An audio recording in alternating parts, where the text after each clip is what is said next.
ஆண்டவராகிய இயேசு கிறிஸ்துவின் நாமத்தினாலே இந்த விடுதலை தேடி நிகழ்ச்சிக்கு உங்களை வரவேற்கிறேன். நடைமுறை கிறிஸ்தவம், பிராக்டிக்கல் கிறிஸ்டியானிட்டி என்கிற தலைப்பின் கீழே நாம் தொடர்ந்து கற்றுக்கொண்டிருக்கிறோம். அதிலும் குறிப்பா ரோமர் 12வது அதிகாரத்திலிருந்து வசனம் வாரியாக நாம் படித்துக் கொண்டிருக்கிறோம்.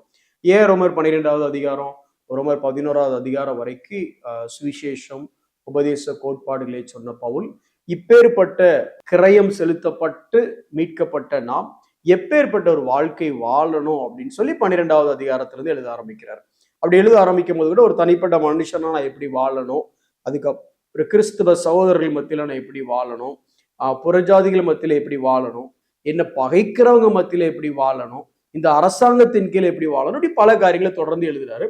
இதுல நாம இப்ப படிக்கிறது அவர் ரிலேஷன்ஷிப் டு அவர் எனிமீஸ், அதாவது நம்மை பகைக்கிறவர்கள் மத்தியிலே நாம வாழக்கூடிய ஒரு வாழ்க்கை. இதை பத்தி தான் எழுதுறோம். அங்கதான் உனக்கு தீமை செய்யறவன் அப்படிங்கிறத குறித்தும் பழி வாங்குதலை குறித்தும் அங்க பவுல் எழுதுறாரு. குறிப்பா ரோமர் 12வது அதிகாரம் 19வது வசனத்துல பார்க்கும் பொழுது, பிரியமானவர்களே, பழி வாங்குதல் எனக்குரியது, நானே பதில் செய்வேன் என்று கர்த்தர் சொல்லுகிறார் என்று எழுதியிருக்கிறபடியால், எங்க உபாகம் 32வது அதிகாரத்தில் எழுதியிருக்கிற அந்த வசனத்தை கோட் பண்ணிட்டு அதுக்கப்புறம் அவர் ஒரு காரியத்தை சொல்றார். என்னது? நீங்கள் பழி வாங்காமல் கோபாக்கினைக்கு இடம் கொடுங்கள், அதாவது நீ எதையும் டீல் பண்ணிடாத அப்படின்னு சொல்றாரு. சரி, இந்த வசனத்தை தான் நம்ம கடந்த நாள்ல பார்த்தோம்.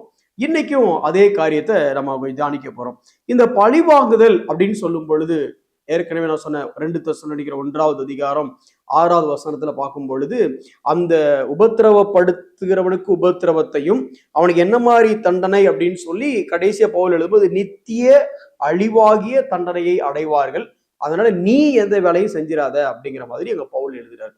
சரி, பொதுவா அந்த பழி வாங்குதல்ங்கிறது வாட் இஸ் ரிவெஞ்ச் அப்படின்னு எடுத்தோம் அப்படின்னா, அதை நம்ம இப்படி புரிந்து கொள்ளணும். அதாவது நீங்க இப்போ ஒருத்தர் அடிச்சுட்டாங்க, அவரை உடனே பதிலுக்கு நீங்க செய்யற காரியம் எப்படி அப்படின்னா, ஒரு பெரிய கல்லை இங்க இருந்து ஒரு உயரமான மலைக்கு தள்ளி ஊருட்டிட்டு போய் மேல கொண்டே நிப்பாட்டுறது.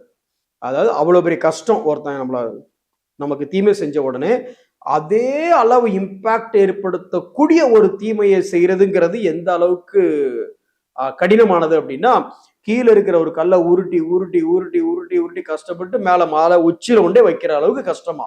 ஆனா என்ன பிரச்சனைன்னா, நீங்க உருட்டி வச்சுட்டு திரும்பி வருவீங்கல்ல, வரும்பொழுது அதே கல்லு இங்க இருந்து எவ்வளவு வேகமா போச்சோ அதை விட பல மடங்கு வேகமா, பல மடங்கு பலத்தோட, புவியீர்ப்பு விசையோடைய துணையோட திருப்பி வந்து உங்க மேலேயே விழுந்தா எப்படி இருக்கும்? இதுதான் பழி வாங்குதலுடைய கான்சிக்வன்சஸ். உங்களுக்கு புரியும் நினைக்கிறேன். ஒருத்தன் அடிச்சுட்டான், அவனை நம்ம பழி வாங்குறோம் அப்படிங்கிறது எதுக்கு இணையானது அப்படின்னா, கீழே இருக்கிற ஒரு கல்லை உருட்டி மலை உச்சியில கொண்டே விடுறது அளவுக்கு கஷ்டமானது. ஆனா பழி வாங்கினதுக்கு அப்புறம் என்ன ஆகும் அப்படின்னா, அந்த கல்லை வச்சுட்டு நீங்க திரும்பி வேகமா நீங்க இறங்கும் பொழுது உங்க மேலேயே இன்னும் பலத்தோடு இன்னும் வேகத்தோடு உங்களையே நசுக்கிட்டு போகக்கூடிய ஒரு காரியம் தான் பழி வாங்குதல். இப்படி கான்சிக்வன்சஸ் இருக்குங்கிறது நமக்கு புரிஞ்சுது அப்படின்னா இந்த பழி வாங்குற காரியத்தையே நம்ம செய்ய மாட்டோம். இது முதலாவது. ரெண்டாவது, who is the head of this vengeance, அல்லது யாருக்கு தகுதி இருக்கு? நீங்க கொஞ்சம் யோசிச்சு பார்க்கணும். உங்களுக்கு தெரிஞ்சது ஏதோ உங்க வீட்டளவு, உங்க ஊரளவு, உலகத்தளவு தெரியும், அல்லது இந்த ஊர் அளவுக்கு தெரியலாம். இப்போ சிம்பிள் சட்டத்தை எடுத்துக்கிட்டுங்களேன். நம்ம ஊர்ல ஒரு சட்டம் தடை செய்யப்பட்ட ஒரு காரியம் வட இந்தியால பல மாநிலங்கள்ல தடை செய்யப்படாத ஒரு காரியமா இருக்கு. நம்ம நாட்டுல தடை செய்யப்பட்ட ஒரு சில காரியங்கள் மேற்கத்திய நாடுகள்ல தடை செய்யப்படாததா இருக்கு. அப்போ ஒருத்தனை பழி வாங்கணும் அப்படின்னா அவன் செஞ்சது தப்பு, அதனாலதான் அவனுக்கு பழி வாங்க முடியும்ல. நன்மை செய்தவனுக்கு பழி வாங்க போறதில்ல, நம்ம செய்ய போறோம். அப்போ ஒருத்தர் செஞ்சது தீமையா இருக்கு, அப்ப நீங்க என்ன சொல்ல வாரீங்க அப்படின்னா, யூ ஆர் ஜஸ்டிஃபை அல்லது you are judging him as he is done something wrong. அப்ப அவன் ஒரு தப்பு செஞ்சுட்டான், அதனாலதான் நான் பழி வாங்குறேன், அப்படிதானே? அப்படிதான் அர்த்தம். இப்போ தப்புங்கிறத எப்படி டிஃபைன் பண்ணீங்க? உங்க ஊர் சட்டத்தின்படி டிஃபைன் பண்ணீங்களா, இல்ல உங்க நாட்டு சட்டத்தின்படி டிஃபைன் பண்ணீங்களா, எதன்படி டிஃபைன் பண்ணீங்க? ஏன்னா சட்டமே ஊருக்கு ஊர், நேரத்துக்கு நேரம், மாநிலத்துக்கு மாநிலம், நாட்டுக்கு நாடு வேறுபாடா இருக்கு. அப்போ இது எல்லாமே தெரிந்த ஒருத்தர் தான் தீர்மானிக்க முடியும்ல தப்பா சரியான்னு. அதனாலதான் அப்போ நாட்டை ஆளுகிறவர் அல்ல, மாநிலத்தை ஆளுகிறவர் அல்ல, ஊரை ஆளுகிறவர் அல்ல, உலகை ஆளுகிறவரால மட்டும்தான் எது சரி எது தப்புன்னு தீர்ப்பு செய்ய முடியும். ஸோ பேசிக்கா நமக்கு என்ன அண்டர்ஸ்டாண்டிங் இருக்கணும் அப்படின்னா, God is the ruler of the world. அதாவது இந்த உலகத்துக்கே தலைவராய் இருக்கிறவர் தேவன். ஒருத்தர் உங்க வீட்டு ஒருத்தர் கொலை பண்ணிட்டாங்க, எக்ஸாம்பிளுக்கு சொல்றேன். டக்கு நீங்க அவங்கள கொலை பண்ணிட்டீங்க அப்படின்னா சட்டம் எதற்கு? அப்ப சட்டம் இருக்கிறதுனாலதான் அவர் கொலை பண்ண உடனே சட்டத்துக்கு கீழே அவரை கொண்டு வரோம். அப்போ இந்த உலகத்துக்கே சட்டத்தை வகுத்தவர் யார்? தேவன். உலகத்தையே ஆளுகை செய்கிறவர் தேவன். உலகத்தைக்கே சட்டத்தை வகுத்தவர் தேவன். அப்ப சட்டத்தை வகுத்தவர், சட்டத்தின்படி தீர்ப்பு செய்வதற்கு தகுதியானவரும் தேவனே. அப்ப அதான் நீங்க புரிந்து கொள்ளணும். அப்ப நான் ஒருத்தன் எனக்கு தப்பு செஞ்சுட்டான்னு பழி வாங்குறதுக்கு முன்ன நான் என்ன புரிஞ்சுக்கணும் அப்படின்னா, இந்த ஊர்ல எனக்கு ஒருத்தர் தீமை செஞ்சா நான் உடனே தீமை செய்ய முடியாது, கோர்ட்டுக்கு போகும். இந்த நாட்டினுடைய சட்டத்தின் அடிப்படையில், நாட்டினுடைய ஆளுமையின் அடிப்படையில் தான் தீர்ப்பு செய்யப்படும். அதே போல கிறிஸ்தவ உலகத்தை பொறுத்த வரைக்கும் நான் எப்படி புரிந்து கொள்ளணும் அப்படின்னா, தேவன் தான் இங்க ரூலர், தேவன் தான் சட்டத்தை வடிவமைத்தவர். அப்ப தேவன் தான் நியாய தீர்ப்பு செய்யணும். அப்ப நான் இங்க செய்ய வேண்டிய வேலை ஒரு வேலையும் இல்லை. இதை நமக்கு புரிந்து கொள்ளணும். ரொம்ப சிம்பிளா ஒரு எடுத்துக்காட்டு சொல்லணும் அப்படின்னா, 2 சாமுவேல் 25வது அதிகாரத்துல ஒரு சம்பவம் வரும். எல்லாருக்குமே தெரிந்ததுதான். தாவீது கொஞ்சம் பரதேசி மாதிரி அப்படி சுத்திட்டு இருக்கும் பொழுது அங்க நாபால்ங்கிற ஒரு மனிதன் இருப்பான். அந்த நாபால்ங்கிற மனிதனுக்கு ஏற்கனவே தாவீதினுடைய படையாட்கள் உதவி செய்திருந்ததுனால இப்ப நாபால்கிட்ட போய் உதவி கேட்கறதுக்காக தாவீதை அனுப்புறான். இந்த நாபால் என்ன பண்றாரு அப்படின்னா, அவரை இன்சல்ட் பண்ணி, அந்த மக்களை இன்சல்ட் பண்ணி அனுப்பிச்சு வச்சிடறான். இப்ப தாவீதுக்கு கோபம் வருது. இப்ப பழி வாங்கணும்ல, ஏன் நாம அவனுக்கு நன்மை செஞ்சோம், அவன் நமக்கு திருப்ப நன்மை செய்யல. இன்ஃபேக்ட் அவன் நன்மை செய்யாததுனால இப்ப தீமை ஆகுது. ஏன்னா உணவு இந்த மாதிரி அடிப்படை காரியங்களை கேட்டு அனுப்புறான். இப்ப அதை கொடுக்கல அப்படின்னா அது ஏறக்குறைய இவனுக்கு தீமை செஞ்ச மாதிரி. இப்ப இந்த தீமைக்கு பதிலுக்கு தீமை செய்யணும், அவனை காலி பண்ணிடுறோம். இப்போ படை வீரர்களோடு அவனை கொல்லுவதற்கு தயாரா தாவீது கிளம்புறார். அப்ப பேசிக்க தாவீது என்ன செய்ய போறார் அப்படின்னா, தனக்கு ஏற்பட்ட தீமைக்காக பழி வாங்குவதற்காக தாவீது கிளம்பிட்டு இருக்கிறார்.